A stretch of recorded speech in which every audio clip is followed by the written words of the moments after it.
Hello and welcome back to another Kaldheim draft video. This is Daily Draft Logs, episode number 24. We're taking a look at a premiere draft I did. It went 4-3, so a pretty good result. Let's see how the draft went, if there's anything we could have done better. Here we look at a draft log every single day, so please submit yours if you'd like for me to review it on this channel. You could do so in the comments below or in my Discord channel, which is linked in the description below. As always, please click like if you enjoyed this video and subscribe if you'd like to see more videos from me and support the channel. Let's get into it.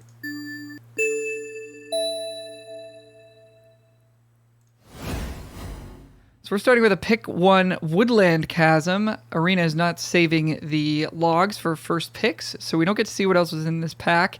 As you might know from my previous video, I'm not really of the opinion that 5-color snow is very viable at the moment. So we'll see if that rings true for this draft. You're taking a snow dual land like this if it's green or blue, or, you know, like the best ones being the green-black one, the green-blue one, and I guess the blue-black one. The green-red one's pretty good. Basically any of the non-white ones, but especially the green ones. And you're taking this if there's no marquee common in the pack, no Behold the Multiverse, Demon Bolt, Sorrel's Pack Mate, no good uncommon like Clarion Spirit, Dwarven Hammer, Giant's Helm, Agar, the list goes on. So if you're just sort of seeing a pack where you're like, I don't really feel like there's a direction here, or maybe the best card is Feed the Serpent, and you're thinking, man, that's double black. Black's kind of tough to get into. Not that I would necessarily advise taking a land over Feed, but I could see that sort of being where the line is. So we took Woodland Chasm, and we'll see where it goes from there. Pick 2. Well, pretty nice follow-up here. We see Spirit of the Alderguard. This is one of the best snow payoffs at Uncommon. Doesn't really require you to take too many snow lands. You could have 3 or 4 on your deck, and this is going to be a 4-mana 2/4 or 3/4 that draws you a land. That's quite good. It also helps enable splashing if that's something you're trying to do. If I were trying to not draft snow, well, there's not a whole lot for us here. I guess Kaya's Onslaught is a solid white combat trick. But given our start, I really like taking Spirit and going from there, seeing if we can get into some kind of black-green or green-based mid-range kind of beat-down deck with maybe some snow synergies. And we take Spirit here. Pick 3. Oh boy. All right, so we got Basalt Ravager in the pack, which is just a dynamite card. It's great in aggro. It's great in mid-range if you end up blue-red. I'm a big fan of red right now. I think all the red archetypes are viable, and I think Basalt Ravager, even if it's only doing 2 damage, is likely going to take a creature out on your opponent's side. It can finish something off, kind of Jarl of the Forsaken style at the end of combat if you need to, and it can also kill your opponent out of nowhere as well if they're at like 2 or 3 life and you've got the board to do it. So I think even though we started with a Woodland Chasm, I could see taking Basalt Ravager here and leaning into some kind of red-green beats, kind of red-green mid-range deck. I have a feeling we took Ice Tunnel here, starting with Woodland Chasm into Ice Tunnel into Spirit is not a bad one either. We could wheel the Priest of Haunted Edge or Masked Vandal and end up some kind of Sultai snow deck. I just have found as of late that green is very contested, and unless you're seeing cards like Sorrel's Packmate, it becomes pretty hard to really get into a good green deck, especially a multicolor green deck where you need to have a lot of the good dual lands and a lot of things we're splashing and good snow payoffs. Now, fortunately, if we take Ice Tunnel here, we're starting with 2 of the best dual lands and an excellent payoff. So that makes a lot of sense to me too. I think if this were today, I would just be leaning towards red because I feel like that's more open as of late. So we take Ice Tunnel. Let's move on.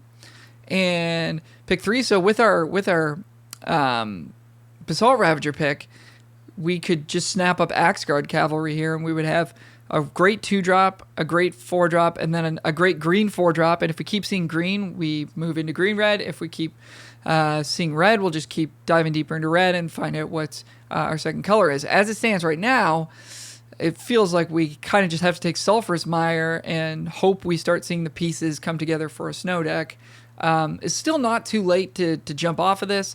Doesn't feel too good dropping 2 land picks and potentially an uncommon pick to take an Axeguard Cavalry and try to move into red aggro, but I still think it's not too late. and we could definitely do that, but I also respect taking the Snowland and just diving deeper into this archetype as well, and that's what we did.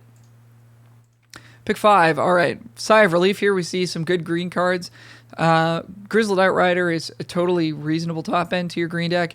Masked Vandal is just an excellent 2-drop, and it's always got a target. Equipment is very good in this set, so you'll see a lot of that. You'll see cards like Bound in Gold. You'll see Sagas you can remove with it. So actually, between the two of these, I'd be on Masked Vandal. Or we could take the Snow Dual Land. We've already got 3 of those. I think we need to maybe grab some cards that play to the board, because you don't want to end up in a deck that's just got like 9 tap lands and just kind of sits around for the first 3 or 4 turns and is like, yeah, eventually we're going to get to play some sweet rares that we splashed, but by then you're dead. So I would be on Masked Vandal here. And that's what we took. Right on. Go past me. Okay, so here's a card that I think needs to come up in people's pick orders with the resurgence of aggro decks. Crush the Weak absolutely crushes certain aggro decks. There's a lot of 2 toughness creatures in the format, and I think with our start, we could really leverage this card with an X4 and an X3 and a Sulphurous Mire to splash it, a Spirit to find the mana to make it happen. This card can just absolutely end a game against an aggro opponent, and I think you really, if you're going to be drafting 5-color Snow or like a slower mid-range deck, which certainly looks like what we're doing right now, you need to have a plan against the Boros decks, against the Rakdos decks that are playing Axguard Cavalry, Tuskeri Firewalker, Deathnell Berserker, Clarion Spirit, making a bunch of tokens. Like, you needed to answer to this, and Crush the Weak is the way to go. So I believe I would take that here. And then, again, keeping our eyes on these priests. This is the second one we've seen, so likely to wheel at least one of these, which is going to be perfect because we've got 3 black-producing lands already. So I would be on Crush the Weak here. We took Trickster God's Heist. Not really sure why. I guess we've got Masked Vandal to give away. If you've got a good creature to give away, what I mean by that is that you have a bad creature to give your opponent, like a 1/3, then this card becomes pretty good. You need like a few of them. You would want to have a few like Elderfang Disciple, Carful Kennelmaster, Masked Vandal. Now, Masked Vandal is a good card. The other cards I described there are not great. Elderfang is okay if you've got enough of them and you know, maybe you've got a few Trickster Gods, but it's one of those situations where it's like, you know, are you going to play a bad card to make your other bad cards good? I'm not saying Trickster Gods is a bad card. It's not. It's a cool build around. I just don't know that I'd be taking it this early. I think I would want to be set up to maximize it more. Whereas Crush the Weak, I think, is going to be good in a good percentage of the games, and it lines up really well with the creatures we already have. On to pick 7. All right, so more red and white, worth noting. Frostbite, Spectral Steel coming around. Our red and white deck probably would have just been fine, but I don't mind the start that we've had here. So we either take another Snow Duel, or we take Sculptor of Winter as a ramp card and a 2-drop that plays to the board, which I think, again, you're going to be facing aggro. A 2-mana 2/2 is a totally fine blocker in this format, and then the fact that it could ramp you and fix your mana slightly is good too, so I think I would take it here over this Mire. Yeah, we already have a Mire. I don't know. I think you want to play the board, so I would take the Sculptor, but that's what we did. All right, so Yara Mirror Lake kind of a standout in this pack. This card's really strong. It's just really, really slow. So if we're going to pick it up here, which it looks like we're probably going to, we just need to make sure that we have enough 2-drops and 3-drops that we don't get absolutely run over. So that's why I would have liked to have had a Sculptor Winter from the previous pack. And I think this is what makes drafting Snow so tough, is that cards like Sculptor, because they say Snow on them, are a little bit overhyped right now, a little bit overrated. People know the Snow deck is good or was good, and they're just seeing cards that say Snow and they're taking them. So wheeling that is going to be tough. Hopefully we're going to wheel some Priests. That'll give us a little bit of defensive speed. But I think Yara Mirror Lake is the pick here. Or, you know, a card like Pilfering Hawk, not a super impactful play on turn 2, but can sort of take over a game late if you're able to activate it regularly. And it does attack for damage, and it can block like little 1/1 flying tokens and stuff. So it's not completely useless, and I think you just want early 2-drop plays, and I would be kind of eyeing it here. Yara Mirror Lake, you need double green. I mean, I think it's a clear pick, but I'm just saying it is a little bit clunky at times, and really want to make sure we have enough 2s. But we took the Mirror Lake. Let's see how this pack rounds out. wheel a Ravenous Lindworm. So that feels great. So we know that green is flowing from the right. Pick up a Raise the Draugr. There's a Notvold Recluse here. I don't think we need to take that yet, but it is a defensive card you can pick up if you need that. Priest comes around. Love that. Dread Rider, we're probably not going to play. Master Scald's a nice one. We might splash it. It might enable us to return a Saga. Probably not Trickster God's Heist, but maybe. And that's it. So we only wield one Priest, worth noting. So you're not getting these cards for free anymore like you used to be at the start of the format. But a decent start to a snow deck here. We're looking for, again, more 2-drops. We're looking for some payoffs. Our mana base isn't too bad. We need to pick up probably 2 or 3 more snowlands if we want to do, a heavy splash kind of deck. If we wanted to go more 2-color, I guess we'd be looking into black-green, but that doesn't look super strong at the moment. That means we're dropping Mirror Lake. We don't have good fixing for black-green. So this is sort of where you get into the situation where it's like, all right, well, I'm a 5-color pile. I hope I see sweet stuff to splash, and I hope my mana comes together. There's just a lot of variables here. Pick one of pack 2. We're going to snap up a Crippling Fear. This card's pretty bomby. This is going to get us out of any aggro matchups where we should happen to draw it. Wouldn't mind taking Sorrel's Packmate here either, but I think you take Crippling Fear with this start. It's just a little bit too powerful to pass, but it's too bad that we have to pass this Packmate because this is very, very crucial to this deck being good. If we take Crush the Weak, I think we would still take Crippling Fear here, but I guess it's worth noting that if we already had that, we could maybe say, like, maybe we can just afford to take a Packmate. But I think we would be on Crippling Fear here, and that's what we took. Pick 2. So, Hailstorm Valkyrie, are we there yet with this card? We've only got 4 snowlands. We got a Sculptor of Winter? No, we don't. So that would... we took a snowland over it, so I guess that wouldn't really help us with our snow sources, but you need a lot of snow to make this viable. It doesn't block very well. It comes down on turn 4, and if you're already getting beaten down, it's not going to do anything. So this is one of the snow payoffs that didn't quite come together. I think we're just taking the land here to shore up our mana, make sure we can cast all of our spells. We don't have any great red cards yet, but we do have 3 ways to splash red, so anything we see like a Demon Bolt, or a good red card like that, we can pick it up. Maybe we wield this Cinderheart Giant, slap that in the deck. We'll see. So Volatile Fjord, the pick here. Pick 3. All right, so we're going to grab an Elven Bow out of this pack. Essentially a 3-mana 2/3 reach, and then it just hangs around for a long time. This is really, really good against red-white specifically. It blocks most of their flying creatures and their ground creatures.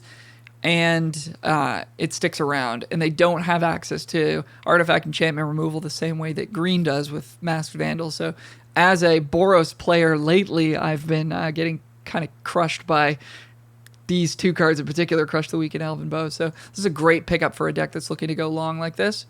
And we took Struggle for Skemfar, so I don't like that pick very much. We do have a Lindworm and an Alder Guard that can utilize it, but... Struggle has not been my favorite removal spell, and I think here it's a mistake to not take Elven Bow because you're losing a lot of defensive capabilities by doing that. So I'd be on Elven Bow. Here, probably just Shimmerdrift Veil, although there is a Behold in the pack. We might just need to take that, get some card draw, get some actual stuff in our deck that's not just lands. We've got 5 snowlands. We might wheel the island, too, out of this pack. This pack has 2 snowlands in it. So, yeah, I think I'm on Behold here. We just need to start adding cards to our deck that actually do something. So I get that Shimmerdrift is great fixing. It's a great snowland, but, like, what is our deck doing at the moment? It's casting Spirit and Lindworm and Struggle for Skemfar, and that's kind of it. So I think we need to get ahead on cards. We need to just start putting cards in our deck that aren't lands. So I'd be off of Veil here, I think. I think our mana is good enough, but maybe it's not. Maybe we do need another green producing Snow Duel. In that case, Veil will do the trick for us, but I don't know. This is where it gets awkward. But I think we're supposed to take Behold here, but maybe I'm wrong. Let me know in the comments. Pick 5. Nice. Demon Bolt. We can snap that up. Maybe wheel Mirror Lake or Lindworm if that color pair is super open. I think, again, we just need interaction. We need actual cards now, so let's pick up a Demon Bolt here. That's what we did. And maybe just pick up another one. Why not? Yep, sounds good. Maybe we'll get this Vandal back. Hopefully. Probably not, but maybe. All right, so here, I think we take Glittering Frost. There's a Disdainful Stroke we're somewhat interested in, but nothing else in the pack is really popping. So yeah, I think Glittering Frost is the pick. So now our snow mana situation is good. So now, we are rounding out pack 2, but we're hoping to see some sweet stuff to play and splash, and maybe we'll pick up some good payoffs, but haven't seen very many yet. But yeah, so pick 8, we're going to grab another Raise the Draugr.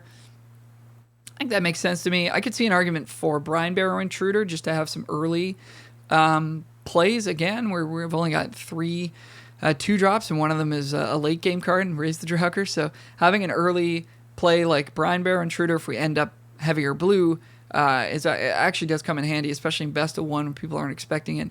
Tyrite Sanctum I don't think is playable, so we're not taking that. All right. I'll pick up an Elder Hall here. Again, we have another look at Crush the Weak. I think I'd probably be all over this in this style of deck. We still don't have any creatures that die to it. We do have 1 Wrath already, but why not another? Elder Hall is cool, but it's mana intensive. It's a tap land. I think Crush the Weak is just more powerful, so I'd probably be on that here. And now we're taking Scorn Effigy. There's just nothing else in the pack for us. Obviously, there's some good red aggro cards, but that's not what we're trying to do. So, yeah, I can respect that pick, but we're hoping not to play it. I think here we should have taken Run Ashore probably over Raven's Wings. We're not heavy blue yet, but Mirror Lake wants us to be, and I think Run Ashore is just powerful enough that I think it pushes ahead of Raven's Wings just a little bit. I'm not sure that we're really trying to win with Wings on a big flying creature. I mean, that is a way to do it, I guess. And maybe that is correct, but just playing a card like this that doesn't impact the board, this is really only good if you're in a board stall and it's late in the game.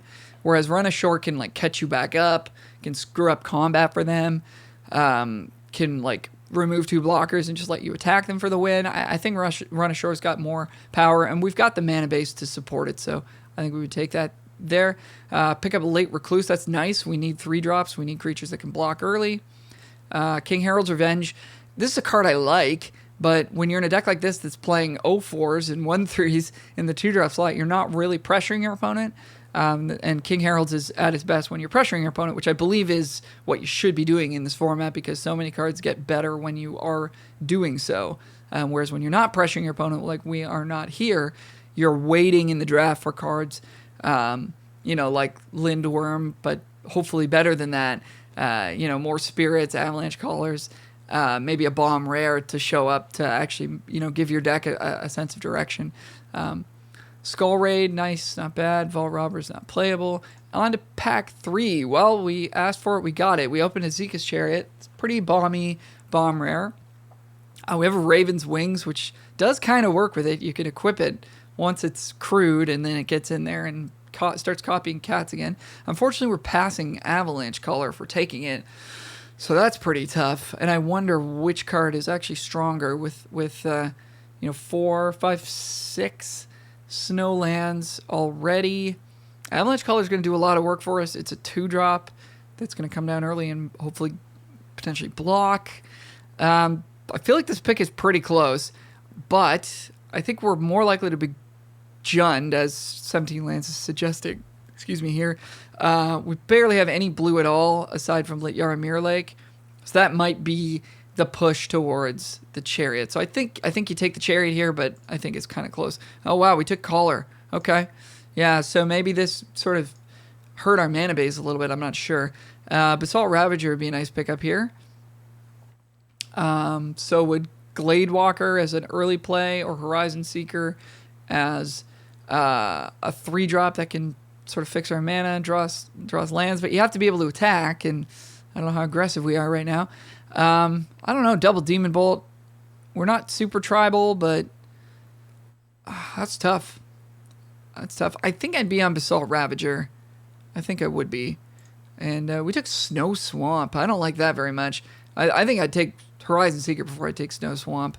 I know we just picked up a Caller, but Caller doesn't need more than 3 or 4 Snowlands to be good, and we've already got 6. I think we're going to get there. Again, I think we just need to pick up some cards that actually do something. So I would have taken one of the other two. Whoa, another Caller. Guess we're taking that. Passing the Veil. Maybe we wield the Sinkhole. It's not a super desirable one. Poison the Cup in the pack as well. But yeah, I think you just got to take the Caller here. And here we'll probably grab Finn. Finn is a pretty solid 2-drop. It's going to block a lot of things for you. So I like that pickup. And here we could grab, I guess, a Snow Forest fits okay. Or we could grab a Priest. I mean, we still kind of need 2s. Not as badly, but I think Priest would be pretty good here. I like Snow Forest. Either one is going to work. Maybe with double Avalanche Caller, you just lean into Snowlands a little bit harder. We've also got a Broken Wings. We would like to pick up one of these, I think, at some point. Because this deck could just lose to a random flyer, and obviously sometimes you're going to get their equipment or whatever, and instant speed is pretty good. But yeah, we take Snow Forest. Yeah, that makes sense to me. Here I think we have to take Struggle because we need a bit of removal. Yep. And here we'll take a Horizon Seeker. Nice. So this pack's actually rounding out quite nicely for us. Lindworm versus Frostbite's a little bit interesting. So we're probably looking at the moment like we're splashing 2 Demon Bolts, which is perfect actually because we've got the splash mana here. Unfortunately, our Sultai mana base is not amazing. We've got a green-black and a blue-black duel. We have no green-blue duel, so getting enough blue sources in our deck to play 2 Avalanche Colors and have them come down reasonably early is going to be a little bit tough, but I think we can make it happen. So I think we do take the Worm here. Yep. It's great option to copy with Mirror Lake as well. Pick up a Snow Mountain. That's going to be tough to play, but we might be able to fit it in. Nothing else here for us. Drago Recruiter's fine. Yep. Another Drago Recruiter, I guess. I could see taking Mists here. We know we want to be base Sultai. We do have double Struggle, and we're not doing too badly for interaction, but something that you can play early just to slow them down I think is good. I'm not sure that we need a second Drago Recruiter. Probably not a super meaningful pick, but that's what we took. Snakeseed Veil probably not making it. Elderleaf Mentor also probably not necessary, but a decent 4-drop to sort of gum up the ground.